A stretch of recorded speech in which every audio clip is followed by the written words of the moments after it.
Hello tout le monde, j'espère que vous allez bien. On se retrouve aujourd'hui pour une nouvelle vidéo. Alors je sais, c'est complètement surprise, j'avais absolument pas prévu de tourner cette vidéo, mais je sais pas.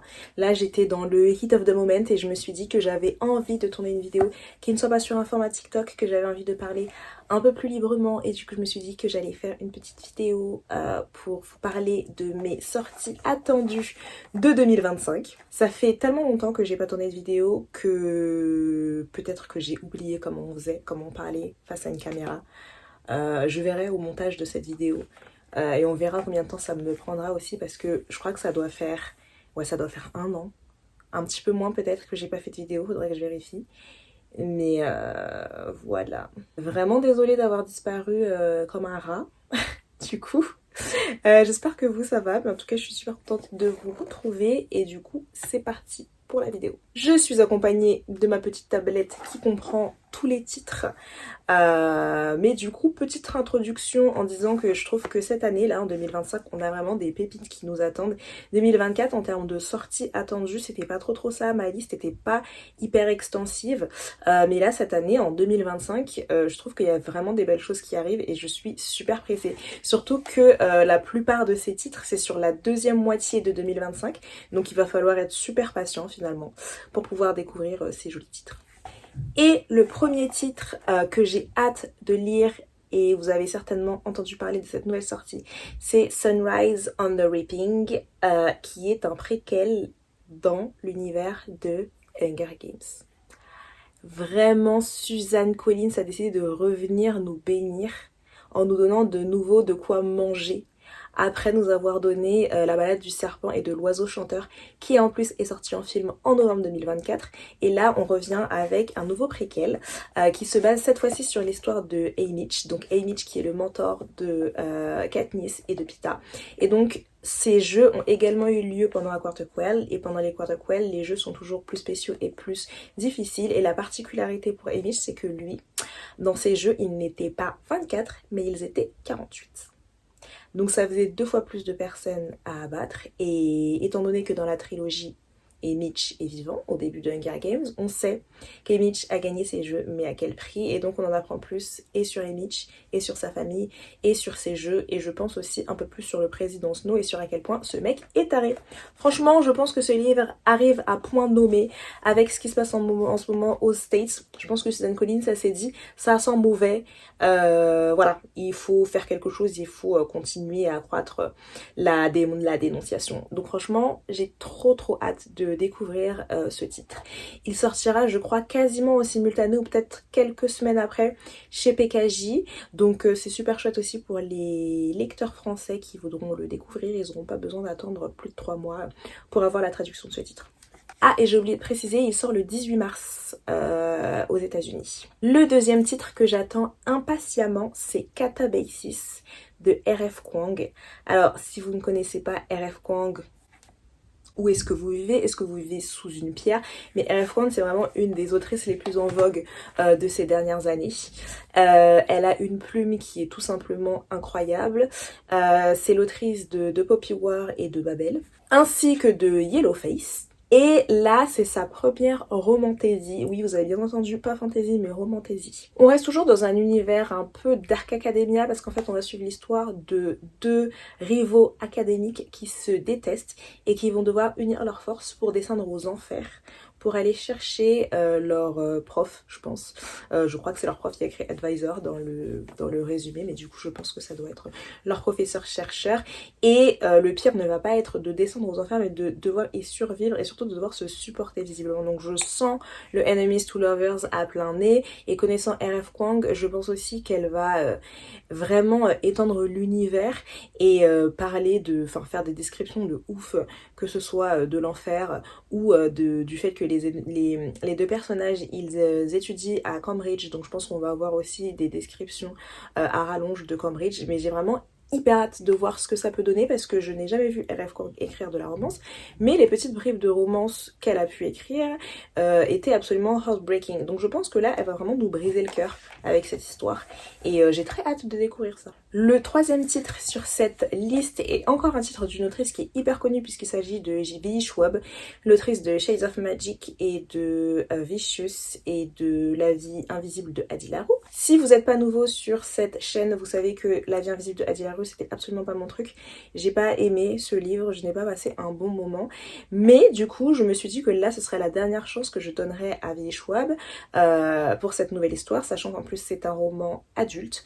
Et en fait, dans ce roman, d'après ce que j'ai compris, on va suivre l'histoire de 3 femmes, une qui ne veut pas se marier, une qui en fait doit vivre dans une société dans laquelle elle ne se sent pas à sa place, et une troisième qui commence ses études et qui galère un petit peu dans ses études. Et apparemment leurs histoires sont emmêlées et toutes les 3 viennent du même sol apparemment. Voilà, il y a une histoire de, j'imagine, une histoire de sol, une histoire d'enterrement, je ne sais pas trop, mais c'est saphique. Moi j'étais en mode is it? Et du coup, quand j'ai su que c'était le cas, ça m'a grave déterre à vouloir le lire. Donc j'espère que ça va pas être un truc hyper atmosphérique et encore une fois très comme Addie LaRue, c'est-à-dire vraiment des vibes plutôt qu'un plot. Mais je suis très intriguée de voir ce que ça peut donner. Et généralement les histoires où on suit 3 personnages qui n'ont rien à voir les uns avec les autres, qui finissent par se retrouver ou du moins qui ont des points communs et des histoires entremêlées, je trouve ça hyper intéressant. Donc je vais donner sa chance à ce roman. Ensuite, un roman que j'ai vraiment très envie de lire cette année, c'est Witchcraft for Wayward Girls.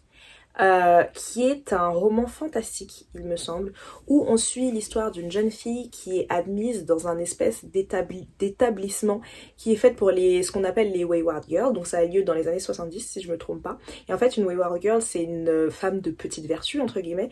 Ce sont des jeunes filles qui ne sont pas mariées mais qui sont enceintes et qu'on essaye de cacher en fait de la société. Et du coup toute leur existence dans cet établissement est contrôlée jusqu'à ce qu'elles mangent, quand qu'elles ont le droit de sortir, etc. Donc c'est un mode de vie extrêmement rigide et en fait elles sont oppressées quoi parce qu'elles n'ont pas de liberté. Et un jour le personnage principal va se rendre dans la librairie et le bibliothécaire ou la bibliothécaire, je ne sais pas, va lui donner un livre, un guide de sorcellerie, et donc en fait grâce à la sorcellerie elle va reprendre le pouvoir sur sa vie. Et franchement ce roman a l'air super.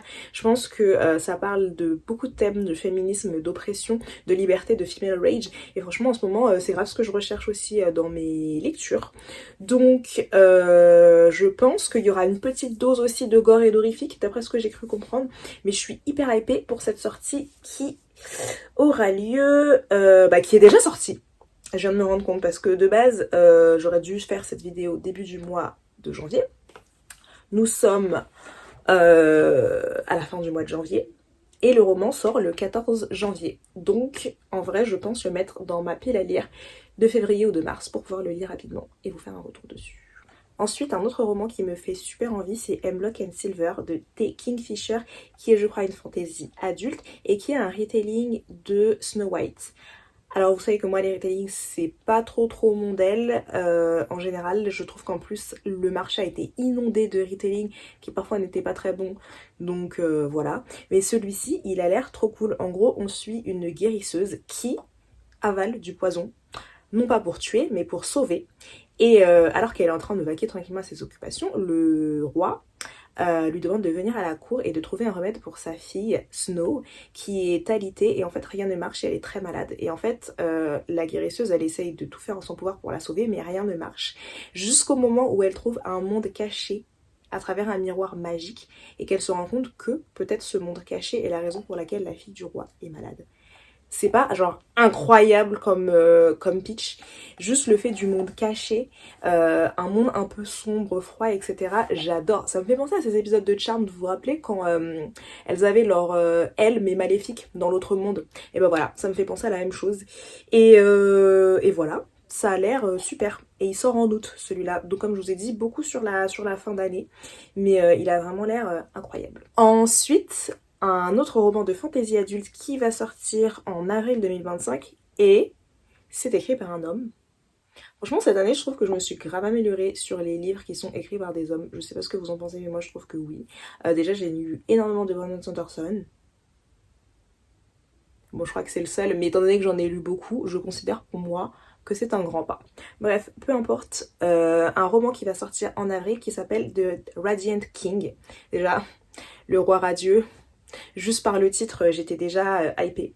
Mais en gros, c'est l'histoire de 6 frères et sœurs qui sont immortels, 5 qui ont juré la paix et un qui demande le trône. Donc les 6 ont juré la paix, sauf que un a décidé que la paix c'était trop, alors que s'ils ont juré la paix c'est parce que le royaume souffrait énormément sous leur règne et tout ce qui se passait. En fait ils ont failli briser leur monde, c'est pour ça qu'ils ont juré la paix. Mais un des 6 a décidé que non, donc il s'autoproclame roi et il décide de propager une idéologie extrêmement cruelle.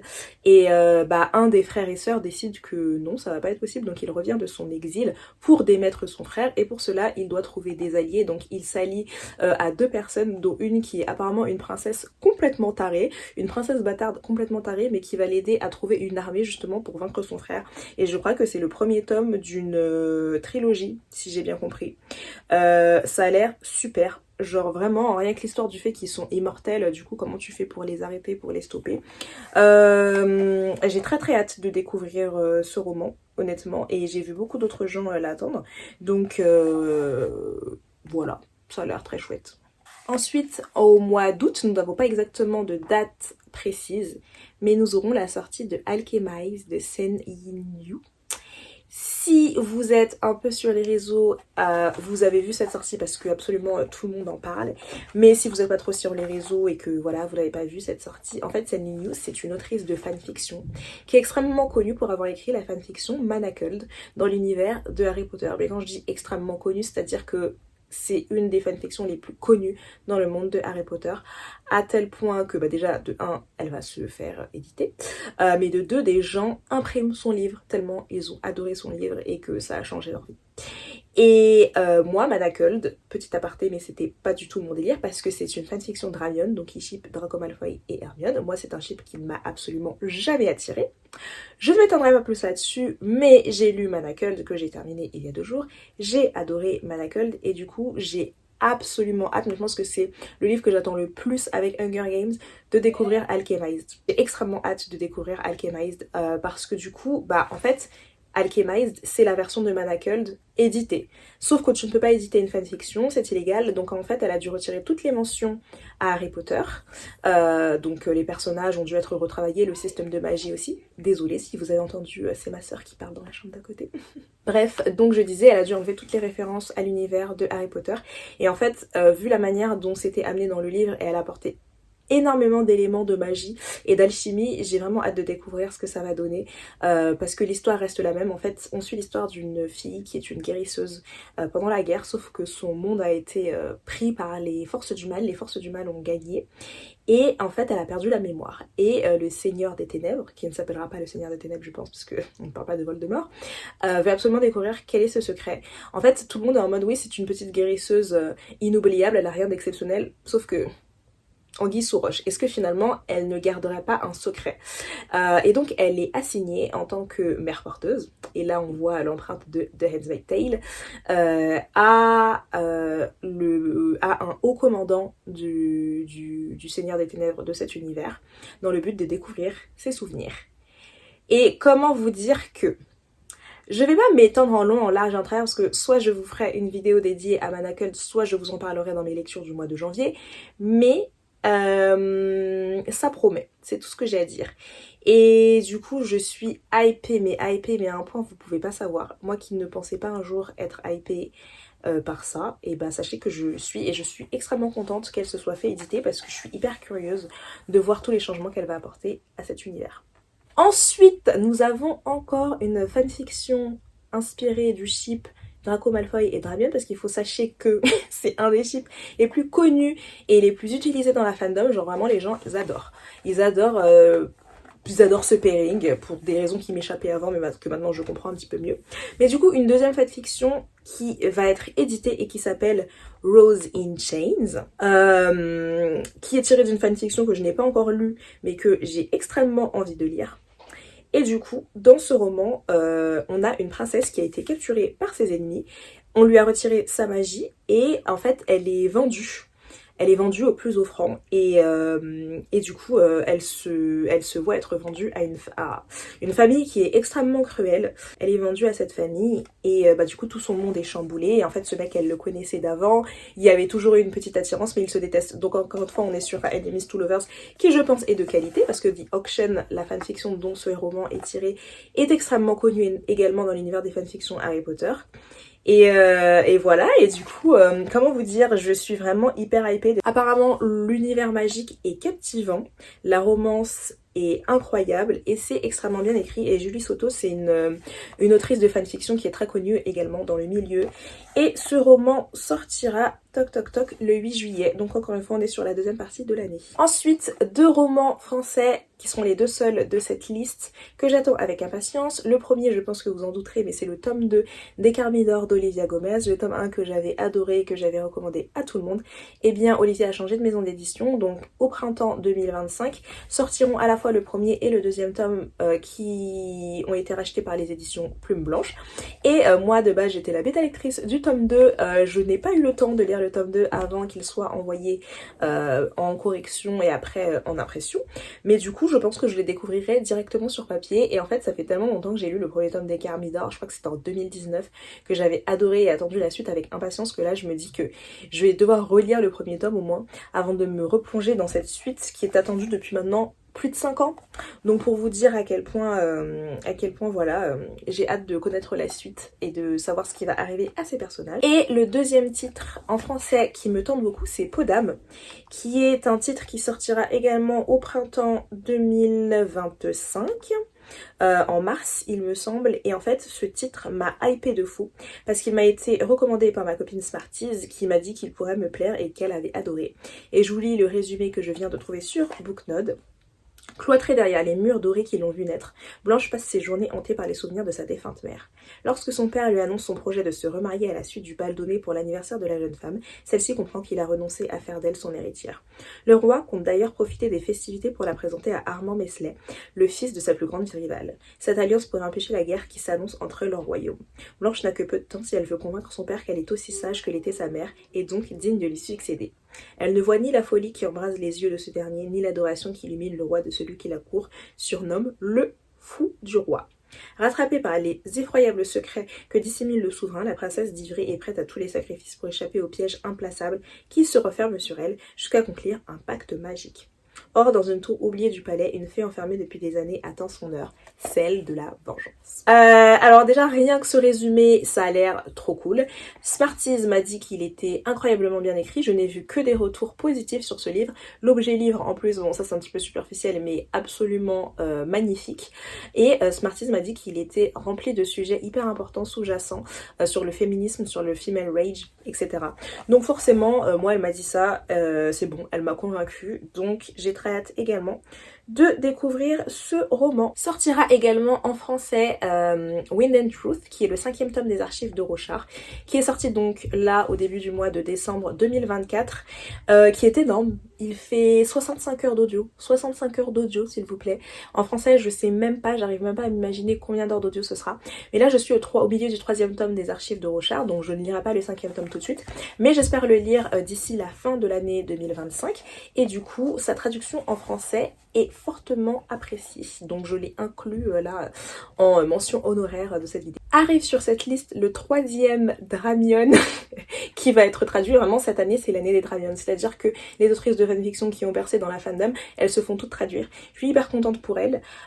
Et du coup, la fanfiction qui originellement s'appelait je crois Draco Malfoy and The Horrifying Ordeal of Falling in Love devient The Irresistible Urge to Fall for Your Enemy, qui sera une duologie. Et donc dans ce roman, le personnage féminin est une guérisseuse et le personnage masculin est un assassin. Et ils appartiennent tous les deux à des factions qui sont ennemies. Et en fait, ils vont se retrouver à devoir travailler ensemble parce que l'assassin en question tombe malade et il a absolument besoin de la guérisseuse parce qu'elle est extrêmement talentueuse et en fait elle dans son ordre ils sont à court d'argent, donc lorsqu'il lui propose un pot de vin pour le soigner elle accepte et donc ils doivent passer du temps ensemble. First Proximity, Enemies to Lovers. Encore une fois je lirai la fanfiction avant de lire le roman, mais je lirai également le roman parce que très curieuse de savoir les changements qui vont être apportés. Donc voilà, vraiment cette année, une année de fanfiction Dramion, une année de Enemies to Lovers. Et écoutez, moi d'après ce que j'ai entendu ce sont des très bonnes fanfictions, donc ça a intérêt d'être des Enemies to Lovers de qualité. Et ce roman sortira également le 8 juillet. Les deux derniers titres de cette liste, on aura un préquel dans l'univers du prieuré de l'Oranger, c'est une novella il me semble, donc ce sera pas aussi long que les deux énormes briques qui se trouvent là. Samantha Shannon l'a annoncé il y a quelques semaines, j'étais hyper hypée, mais moi j'étais persuadée que ça sortait en 2026, mais non, ça sort en septembre 2025 et cette novella s'appelle Among the Burning Flowers. Dans ce roman, on va suivre la famille Vetalda, donc on va s'éloigner des Beretnet. Et en fait, ce sera une des premières apparitions du sans-nom, si j'ai bien compris. Donc on va suivre la famille Mariposa et Merosa Vetalda,